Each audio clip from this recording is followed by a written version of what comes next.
Today, I just want to highlight a fact about emotional abuse.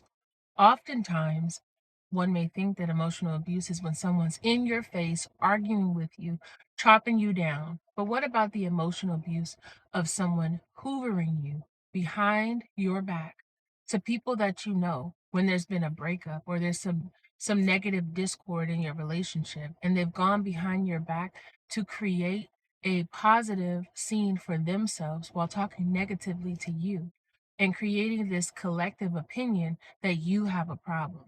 When it takes two to tango, and oftentimes, if someone is taking the effort to smear you behind your back and hoover around those that they know because they know they can't get to you directly, there's some guilt to that.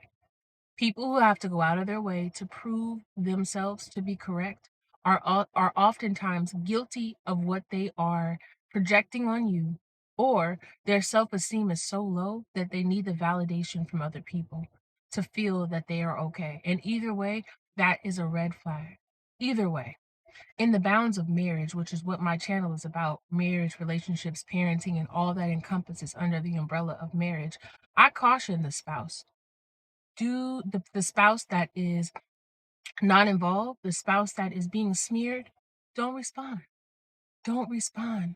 Misery loves company, and those who seemingly want to create chaos in your life, you invalidate them by not saying anything.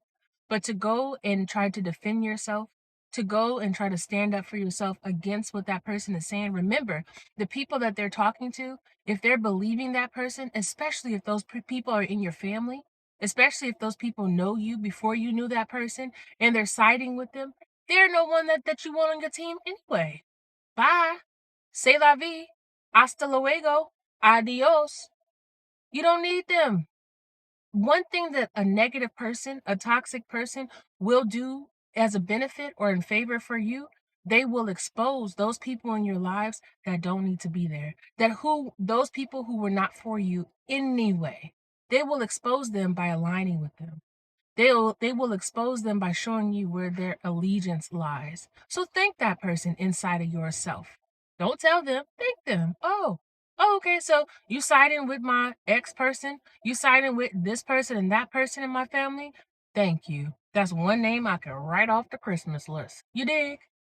So when it comes to toxic people and the hoovering and the gaslighting and the smearing that is done behind one's back, in this thing that we call marriage, it happens all the time. It's as easy as you yourself picking up the phone and talking to your mother or your father, your sister or your brother or your aunt or your uncle about something that's happening in your relationship, in your marriage. And over time, those people begin to have a negative feeling towards the other person because you have given them so much emotional information and they may not even know that you've reconciled or that you worked it out with that person, but they're left with the stain of your negative comments.